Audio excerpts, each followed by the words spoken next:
اگر امامہ کو یہ توقع تھی کہ سالار جلال کو اس سے شادی کرنے کے لیے قائل کرے گا تو یہ اس کی سب سے بڑی بھول تھی۔ وہ امامہ سے کوئی ہمدردی رکھتا تھا، نہ ہی کسی خوف خدا کے تحت اس سارے معاملے میں کودا تھا۔ اس کے لیے سب کچھ ایک ایڈونچر تھا، اور ایڈونچر میں یقیناً جلال سے امامہ کی شادی شامل نہیں تھی۔ اگر جلال سے اس کی شادی کے لیے دلائل دینے بھی پڑتے تو وہ کیا دیتا؟ اس کے پاس صرف ایک دلیل کے علاوہ کوئی اور دلیل نہیں تھی کہ جلال اور امامہ ایک دوسرے سے محبت کرتے ہیں، اور وہ یہ دلیل تھی جسے جلال پہلے ہی رد کر چکا تھا۔ وہ مذہبی یا اخلاقی حوالوں سے قائل نہیں کر سکتا تھا، کیونکہ وہ خود ان چیزوں سے نابلد تھا۔ مذہب اور اخلاقیات سے اس کا دور دور سے کوئی بھی واسطہ نہیں تھا۔ سب سے بڑی بات یہ تھی کہ آخر وہ امامہ کے لیے ایک دوسرے آدمی سے اتنی لمبی بحث کیوں کرتا، وہ بھی ایسا آدمی جسے دیکھتے ہی اس نے ناپسند کر دیا تھا۔ اور یہ تمام وہ باتیں تھیں جو اسلام آباد سے لاہور آتے ہوئے سوچ رہا تھا۔ وہ آیا اس لیے تھا کیونکہ وہ جلال سے ملنا چاہتا تھا اور دیکھنا چاہتا تھا کہ امامہ کے پیغام پر اس کا رد عمل کیا رہتا تھا۔ اس نے امامہ کا پیغام اسی کے لفظوں میں کسی اضافے یا ترمیم کے بغیر پہنچا دیا تھا، اور اب وہ جلال کا جواب لے کر واپس جا رہا تھا۔ خاصا محظوظ ہو رہا تھا۔ آخر اس پیغام کے جواب میں وہ کیا کرے گی؟ کہے گی اسجد سے تو شادی نہیں کرے گی، جلال اس سے شادی کرنے پر تیار نہیں، گھر سے وہ نکل نہیں سکتی، کوئی اور ایسا آدمی نہیں جو اس کی مدد کے لیے آ سکے۔ پھر آخر وہ آگے کیا کرے گی؟ عام طور پر لڑکیاں ان حالات میں خودکشی کرتی ہیں۔ اوہ یس، وہ یقیناً اب مجھ سے زہر یا ریوالور پہنچانے کی خواہش کرے گی۔ سالار متوقع صورتحال کے بارے میں سوچ کر پرجوش ہو رہا تھا۔ خودکشی، ویری ایکسائٹنگ۔ آخر اس کے علاوہ وہ اور کر بھی کیا سکتی ہے؟ تم مجھ سے شادی کرو گے؟ سالار کو جیسے شوق لگا۔ فون پر نے کہا۔ وہ کچھ دیر کے لیے بول نہیں سکا۔ لاہور سے واپس آنے کے بعد اس نے امامہ کو جلال کا جواب بالکل اسی طرح پہنچا دیا تھا۔ اس کا اندازہ تھا کہ وہ اب رونا دھونا شروع کرے گی اور پھر اس سے کسی ہتھیار کی فرمائش کرے گی، مگر وہ کچھ دیر کے لیے خاموش رہی۔ پھر اس نے سالار سے جو کہا تھا اس نے چند ثانیوں کے لیے سالار کے ہوش گم کر دیے تھے۔ مجھے صرف کچھ دیر کے لیے تمہارا ساتھ چاہیے تاکہ میرے والدین اسجد کے ساتھ میری شادی نہ کر سکیں، اور پھر تم بیلف کے ذریعے مجھے یہاں سے نکال لو۔ اس کے بعد مجھے تمہاری ضرورت نہیں رہے گی، اور میں کبھی بھی اپنے والدین کو تمہارا نام نہیں بتاؤں گی۔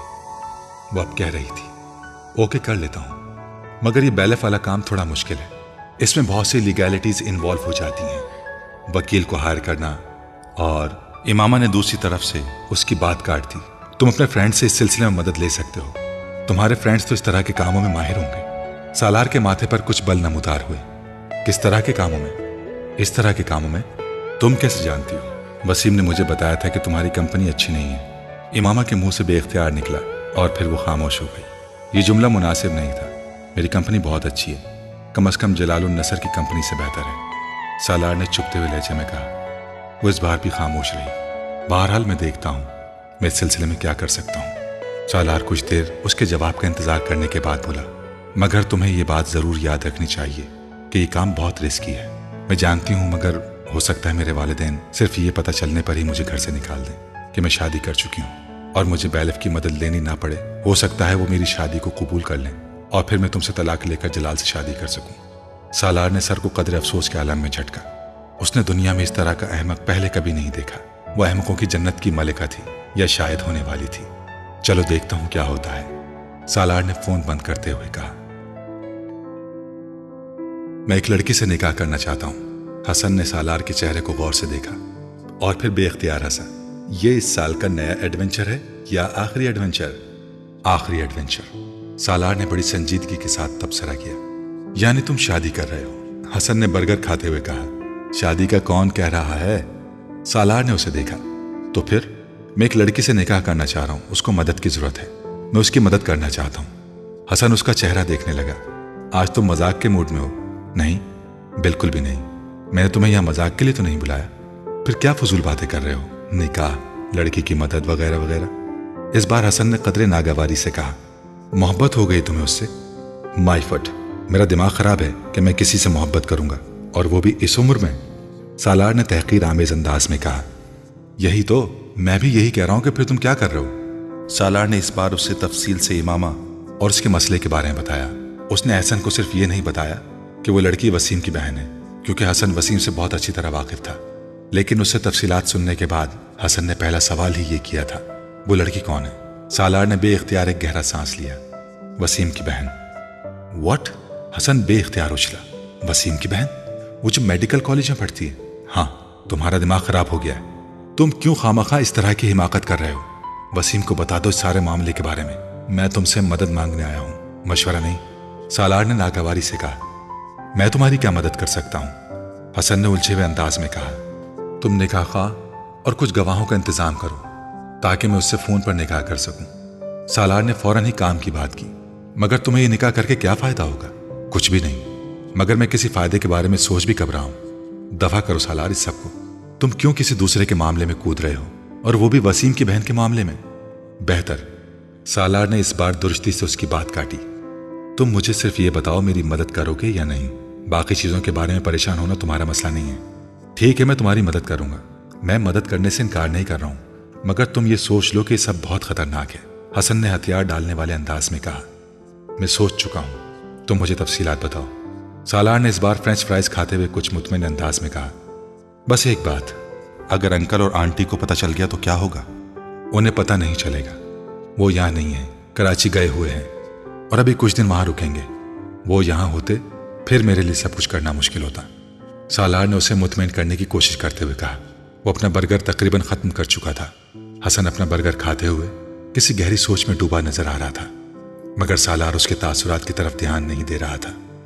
وہ جانتا تھا کہ حسن اس وقت اپنا لاہے عمل طے کرنے میں مصروف ہے. اسے حسن سے کسی قسم کا خوف یا خطرہ نہیں تھا. وہ اس کا بہترین دوست تھا.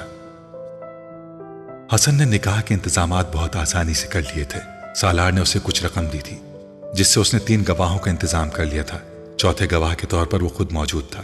نکاح خواہ کو اندازہ تھا کہ اس نکاح میں کوئی غیر معمولی کہانی تھی، مگر اسے بھاری رقم کے ساتھ اتنی دھمکیاں بھی دے دی گئی تھیں کہ وہ خاموش ہو گیا. حسن سپہر کے وقت اس نکاح خواہ اور 3 گواہوں کو لے آیا تھا. وہ سب سالار کے کمرے میں چلے گئے. وہاں بیٹھ کر نکاح نامہ بھرا گیا. سالار امامہ کو اس بارے میں پہلے ہی انفارم کر چکا تھا. مقررہ وقت پر فون پر نکاح خواہ نے ان دونوں کا نکاح پڑھا دیا تھا. سالار نے ملازمہ کے ذریعے امامہ کو پیپرز بھجوا دیے تھے. امامہ نے پیپرز لیتے ہی برق رفتاری سے ان پر سائن کر کے ملازمہ کو واپس دے دیے تھے. ملازمہ ان پیپرز کو واپس سالار کے پاس لے آئی تھی، مگر وہ بری طرح تجسس کا شکار تھی. آخر وہ کون لوگ تھے جو سالار کے کمرے میں تھے، اور یہ پیپرز کیسے تھے جن پر امامہ نے سائن کیا تھا؟ اس کا ماتھا ٹھٹک رہا تھا. اسے شبہ ہو رہا تھا کہ وہ نہ ہو وہ دونوں آپس میں شادی کر رہے تھے. سالار کو پیپرز واپس دیتے ہوئے وہ پوچھے بغیر نہیں رہ سکی تھی. یہ کس چیز کے کاغذ ہے سالار صاحب؟ اس نے بظاہر سادگی اور معصومیت سے پوچھا. تمہیں سے کیا، جیسے بھی پیپرز ہوں تم اپنے کام سے کام رکھو. سالار نے درشتی سے اسے جھڑک دیا. اور ایک بات کان کھول کر سن لو، اس سارے معاملے کے بارے میں اگر تم اپنا منہ بند رکھو گی تو یہ تمہارے لیے بہتر ہوگا، بلکہ بہت بہتر ہوگا. مجھے کیا ضرورت ہے جی کسی سے بھی اس بارے میں بات کرنے کی؟ میں نے تو ویسے ہی پوچھ لیا. آپ اطمینان رکھیں صاحب جی، میں کسی کو نہیں بتاؤں گی. ملازمہ فوراً گھبرا گئی. سالار ویسے بھی اتنا اکڑ مزاج تھا کہ اسے اس سے بات کرتے ہوئے خوف آیا کرتا تھا. سالار نے کچھ نخوت بھرے انداز میں سر کو جھٹکا. اسے اس بات کا خوف نہیں تھا کہ ملازمہ یہ سب کسی کو بتا سکتی تھی. اگر بتا بھی دیتی تو اس سے کوئی فرق نہیں پڑنے والا تھا. تم ایک بار پھر جلال سے ملو، ایک بار پھر پلیز. وہ اس دن اس سے فون پر کہہ رہی تھی. سالار اس بات پر چڑھ گیا. وہ تم سے شادی نہیں کرنا چاہتا امامہ. وہ کتنی بار کہہ چکا ہے. آخر تم سمجھتی کیوں نہیں ہو کہ دوبارہ بات کرنے کا کوئی فائدہ نہیں ہے؟ اس نے بتایا تھا کہ اس کے ماں باپ اس کی منگنی وغیرہ کرنا چاہ رہے ہیں. وہ جھوٹ بول رہا ہے. امامہ نے بے اختیار اس کی بات کاٹ دی. صرف اس لیے کہ میں اس سے دوبارہ کانٹیکٹ نہ کروں، ورنہ اس کے پیرنٹس اتنی جلدی اس کی منگنی نہیں کر سکتے. تو جب وہ نہیں چاہتا تم سے شادی کرنا اور کانٹیکٹ کرنا تو تم کیوں خوار ہو رہی ہو اس کے پیچھے؟ کیونکہ میری قسمت میں خواری ہے. اس نے دوسری طرف سے بھرائی ہوئی آواز میں کہا. اس کا کیا مطلب ہوا؟ وہ الجھا. کوئی مطلب نہیں ہے، نہ تم سمجھ سکتے ہو. بس تم جا کر اسے کہو میری مدد کرے. وہ حضرت محمد صلی اللہ علیہ وآلہ وسلم سے اتنی محبت کرتا ہے. اس سے کہو کہ وہ آپ صلی اللہ علیہ وآلہ وسلم کے لیے ہی مجھ سے شادی کر لے. وہ بات کرتے کرتے پھوٹ پھوٹ کر رونے لگی. یہ کیا بات ہوئی؟ وہ اس کے آنسوؤں سے متاثر ہوئے بغیر بولا. کیا یہ بات کہنے سے وہ تم سے شادی کر لے گا؟ امامہ نے جواب دیا.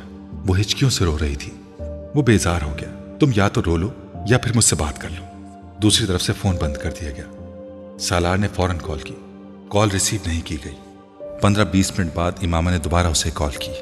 اگر تم یہ وعدہ کرتی ہو کہ تم روگی نہیں تو مجھ سے بات چیت کرو، ورنہ فون بند کر دو. سالار نے اس کی آواز سنتے ہی کہا. پھر تم لاہور جا رہے ہو؟ اس کے سوال کا جواب دینے کے بجائے اس نے اس سے پوچھا۔ سالار کو اس کی مستقل مزاجی پر حیرانی ہوئی۔ وہ واقعی ڈھیٹ تھی، وہ اب بھی اپنی ہی بات پر اٹکی ہوئی تھی۔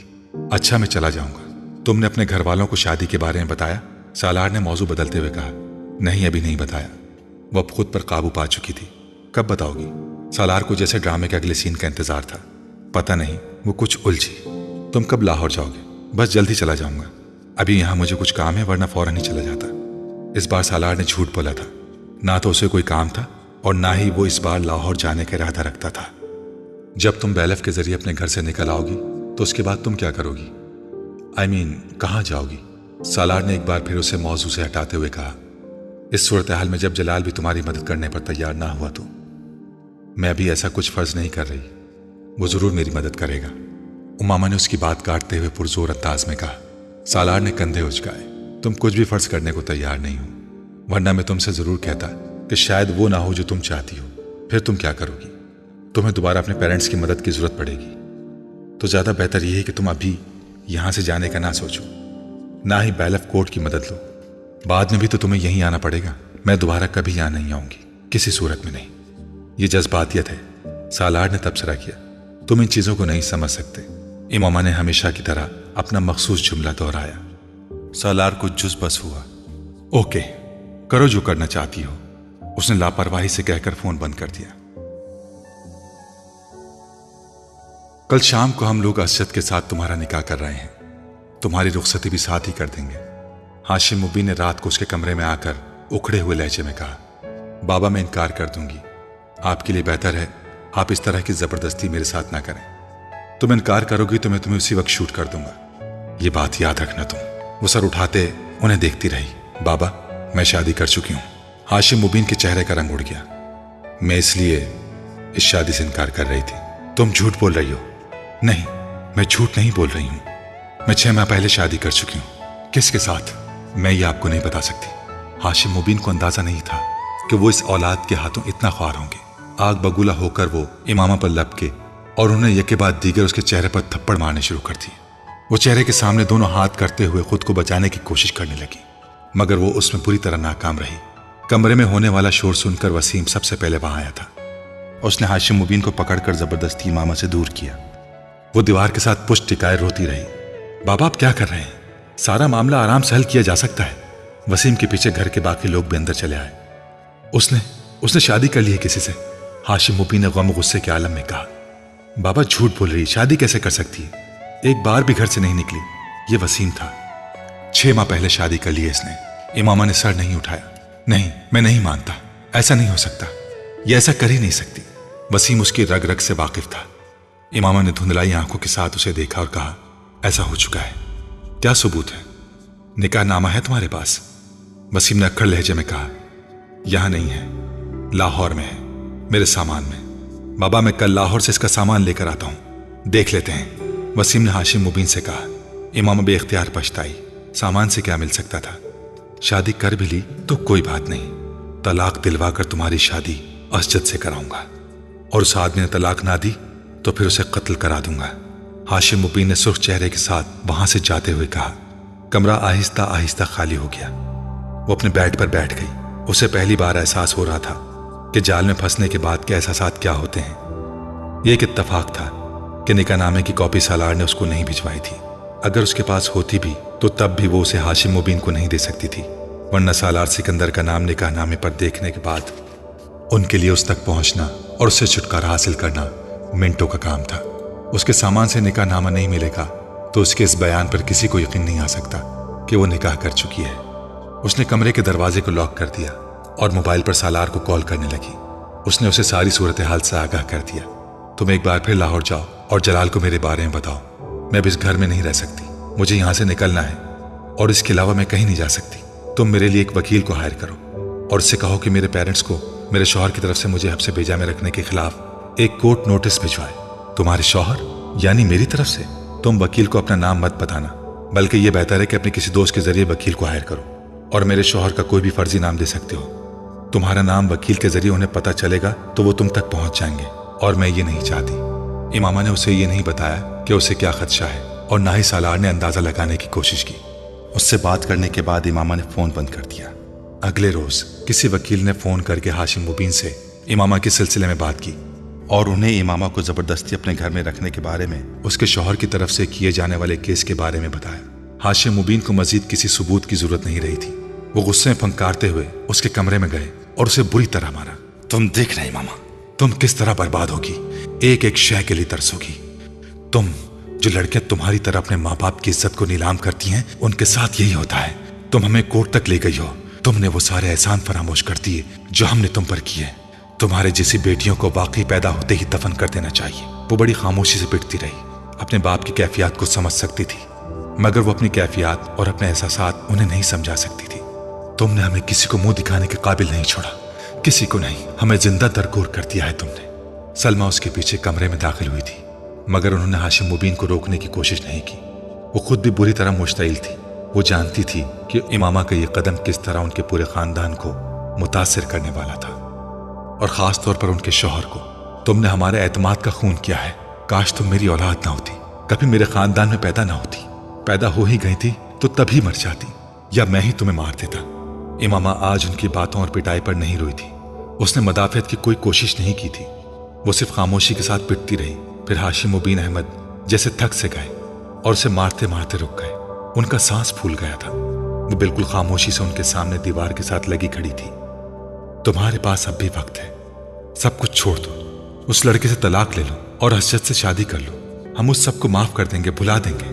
اس بار سلمہ نے تیز لہجے میں اس سے کہا، نہیں، واپس آنے کے لیے اسلام قبول نہیں کیا، مجھے واپس نہیں آنا۔ امامہ نے مدھم مگر مستحکم آواز میں کہا، آپ مجھے اس گھر سے چلے جانے دیں، مجھے آزاد کر دیں۔ اس گھر سے نکل جاؤ گی تو دنیا تمہیں بہت ٹھوکریں مارے گی۔ تمہیں اندازہ نہیں ہے کہ باہر کی دنیا میں کیسے مگرمچھ تمہیں ہڑپ کرنے کے لیے بیٹھے ہیں۔ جس لڑکے سے شادی کر کے تم نے ہمیں ذلیل کیا ہے، وہ تمہیں بہت خوار کرے گا۔ ہمارے خاندان کو دیکھ کر اس نے تمہارے ساتھ اس طرح چوری چھپے رشتہ جوڑا ہے۔ جب ہم تمہیں اپنے خاندان سے نکال دیں گے اور تم پائی پائی کی محتاج ہو جاؤ گی تو وہ بھی تمہیں چھوڑ کر بھاگ جائے گا۔ تمہیں کہیں پناہ نہیں ملے گی، کوئی ٹھکانہ نہیں ملے گا۔ سلمہ اب اسے ڈرا رہی تھی۔ اب بھی وقت ہے امامہ، تمہارے پاس اب بھی وقت ہے۔